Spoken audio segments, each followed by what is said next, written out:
Assalomu alaykum, hurmatli televizor ko'rguvchilar. Yaxshimsizlar? Dunyo Uyg'ur qurultiyi tor televiziyasining kunlik xabarlar programmasiga xush keldinglar. Men Iftixor Abdurshid. Juma kuningizga muborak bo'lsin. Hurmatli ko'ruvchilar, tövəndə diqqətinizlər kunlik xabarlar programmamızın təfsilatı bo'lsin. Dünya Uyghur qurultiyi rəhbərləri Germaniya parlamentida elib berilgan muhokama yig'iniga taklif bilan qatnashib, Uyg'ur masalasini kun tartibga elib keldi. Germaniya poytaxti Berlinda 2 kunlik Uyg'ur irqiy qirg'inchiligini tonishtirish va kun tartibga elib kelish uchun faoliyat elib berayotgan Dünya Uyg'ur qurultiyining raisi Turg'unjon Alovuddin, qurultayning muavin raisi Abdurshid Abdulhamid, qurultayning sobiq raisi va Uyg'ur kishilik huquq demokratiya markazining raisi Dolqin Aysa, qurultay fondining raisi va qurultay Berlin ishxonasining mudiri G'ayur Qurbon, qurultay uchur axborot markazining direktori va qurultayning bayonotchisi Iftixor Abdurshid, Uyg'ur kishilik huquq demokratiya markazining moliya mas'uli Abdujil Ahmad boshliq bir hay'at 26 fevral kuni Germaniya parlamentida elib berilgan muhokama yig'iniga qatnashib, Uyg'ur irqiy qirg'inchiligi va Xitoyning Sharq Turkiston xalqiga qaratgan bostirish siyosatini kun tartibga elib kelgan. Germaniya parlamentida elib berilgan bu muhokama yig'iniga Germaniya parlamenti Uyg'ur do'stlik guruhining raisi, Yeşillar partiyasidan bo'lgan Germaniya parlamenti kishilik huquq komitetining bayonotchisi Boris Miyatovich ve Germaniya hökumetining hokimiyat beshidagi Xristian Demokratlar partiyasining vakillari, Germaniya parlamentidagi o'qituvchi partiyalarning vakillari, xalqaro kishilik huquq tashkilotlarining vakillari, axborotlar qatnashgan bo'lib, mazkur yig'inda Hong Konglik dangliq nashriyatchi Jimmy Lai apandining o'g'li, dadisining Hong Kongning demokratiyasini qo'g'dash jarayonida elib borgan kurashlari va uning tutqun qilinish jarayonini so'zlab o'tgan. Bu munosabat bilan Berlindan telefon orqali ziyoratimizni qabul qilgan G'ayur Qurbon apandi bu yig'in haqida tafsiliy ma'lumot berib o'tdi. Bu mazkur hay'atningki bu qitimliq 2 kunlik Berlin safaridagi muhim bir faoliyat bo'lib hisoblandi. Germaniya Uyg'ur do'stlik guruhining qurg'uvchilaridan biri bo'lgan Yeşillar partiyasining Germaniya parlamenti inson haqlari komitetidagi bosh so'zchisi hurmatli Miyatovich apandim, navbatdagi hokimiyat beshidagi partiya Xristian Demokratlar partiyasining tashqi munosabatlar komitetisidagi a'zosi Folkman apandim, qatorliq hokimiyat beshidagi va muxolifatdagi partiyalarning a'zolaridan bo'lib, ko'plagan parlament a'zolarimi bu yig'in qatnashdi. Uningdan boshqa dangliq Marshall fondi jamiyatining bosh tadqiqotchisi Odenberg xonim, Axel Springer erkinlik vaqtining mudiri Antia xonim va uningdan boshqa Germaniyadagi dangliq siyosiy partiyalarning vaqiblari va dangliq jurnallarning, medialarning jurnalistlarimi ishtirok qildi bu faoliyatga. Hong Kongda tutqun qilingan dangliq nashriyatchi va tarqatquchi Jimele apandimning uzun yillik qamoqqa hukm qilinish munosabati bilan birgan bu muhokama yig'inida Uyg'ur vakillarimiz so'z qilib, Uyg'ur xalqining Hong Kong xalqiga ularningki erkinlik ko'rishiga bo'lgan hissdoshligi va to'liq qo'llashini bildirdik hamda Jimele apandimningki o'g'lidan hol so'radik. Yig'indan keyin biz Uyg'ur vakillari yana parlament a'zolari bilan ayrim yig'in qilib, oldimizga elib borgan faoliyatlarimiz haqida fikr almashish yapdik.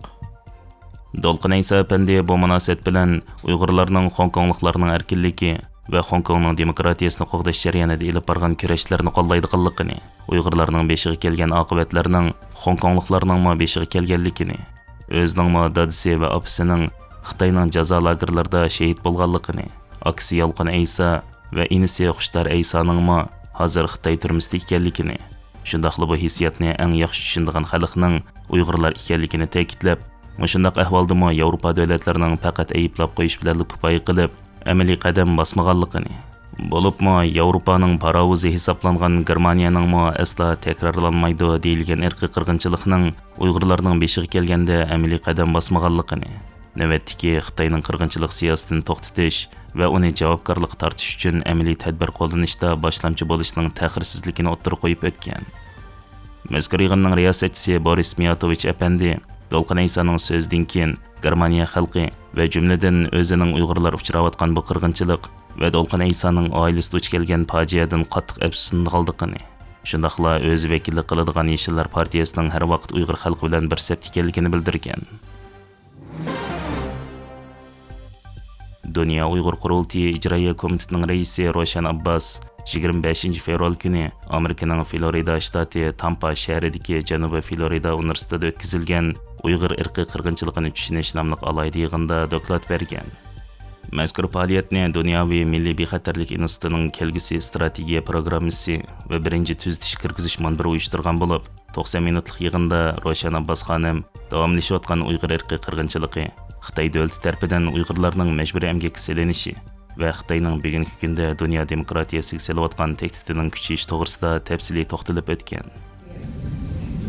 I find myself gripped with regret and despair, with frustration, a flame that roars within me, demanding justice for the countless lives shattered. Mazkur yig'inda yangidan yetilayotgan yoshlarning va kelgusi davlat bexatarlik rahbarlarining fikr qatnashtirishi o'zgacha bo'lib, qatnashuvchilar Ravshan Abbosning anglatganlariga va Xitoyning dunyoga shakllantirayotgan tehdidlarga cho'nqur ko'ngil bo'lgan. Yig'in qatnashuvchilari Xitoy hukumatining Sharq Turkiston xalqiga yurgizayotgan vahshiyliklar uchun javobgarlik tortish, xalqaroning diqqatini qo'zg'ash va Uyg'urlarni qo'llashga va'dalar berishgan. Amerika Markaziy istixborot idorasi, ya'ni CIA, Xitoy josuslarni jalb qilish uchun dunyoning taqdiri sening qo'lingda nomli yangisini e'lon qilgan. 这是我熟悉的世界，保家卫国，保护人民。然而日复一日，真相越发显而易见，领导们真正在保护的只有他们自己的私利，他们的权力建筑在无数的谎言上，但现在这些谎言壁垒逐渐坍塌，最后留下给我们的就是收拾残局。任何有领导能力的人必定遭受忌惮，被无情绞杀。我不能让这些狂人来塑造我女儿未来的世界。历史经验告诉我们，不战而胜者才是最大的赢家。但这些未经战火的人却迫不及待想让我们投身沙场。我是个战士，我的职责是保卫人民，守护祖国。选择这条道路，就是我为家为国的战斗方式。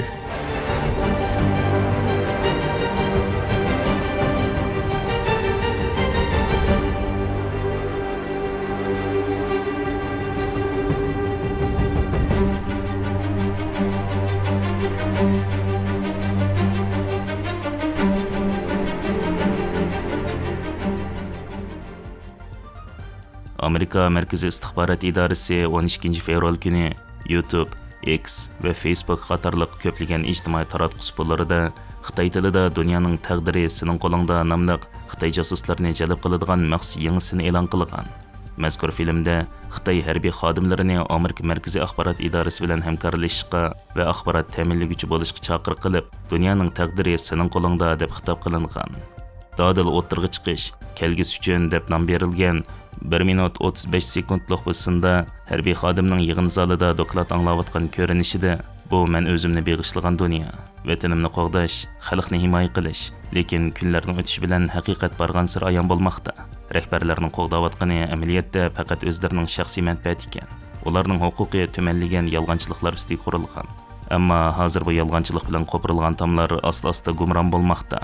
Bizga qolgani faqat mush vayronchilikdan keyingi xarobilikni radga silishdan iborat deyilgan. Xi Jinping taxtga chiqqandan buyon o'zining diktatorligini mustahkamlash uchun armiya ichida ko'p qatim chiriklikka qarshi turish nomida tozalash ilib berib, yuqori darajali generallarni orqa-marqa vazifasini ilib tashlagan edi. Bu filmda mazkur harbiy xodimning chiriklikka bo'lgan norozilik tasvirlanib, rahbarlik qatlamida iqtidor borlar gumon nishoniga aylandi. Insoniy xislati rayimsizlarcha bo'g'ib tashlandi. Men bu huquq majnunlarining qizimning kelgusi taqdirini belgilashiga yo'l qo'ya olmayman degan ko'rinish bo'lib, bu Amerika Markaziy istixborot idorasining 2025-yildan beri e'lon qilgan 3-silliq chaqiriqi. Bu yangi sinlar orqali Xitoyning ichki ahvolidan xabardor yuqori qatlamdagi kishilarni, Xitoy harbiylari va josuslarni Amerika Markaziy istixborot idorasi bilan hamkorlashishga jalb qilishni maqsad qilgan. Mazkur sinda bexatarlik kapolati ta'kidlanib, biz sizning shijoatingizga yuqori baho beramiz. Siz yo'llagan uchurlarni atrofli baholab, bexatarligingizga to'liq kapolat qilgan holda sizga atrofli va aniq javob qaytaramiz deyilgan. Hurmatli ko'ruvchilar, Yuqorida diqqətinizə günlük xəbərlər proqramımızın təfsilatını sunduq. Keng qitimliq sanımızgacha ko'rishkicha omon bo'lgaysizlar. Stansiyamızın YouTube kanalıga a'zo bo'lishni unutmang. Xayr xo'sh.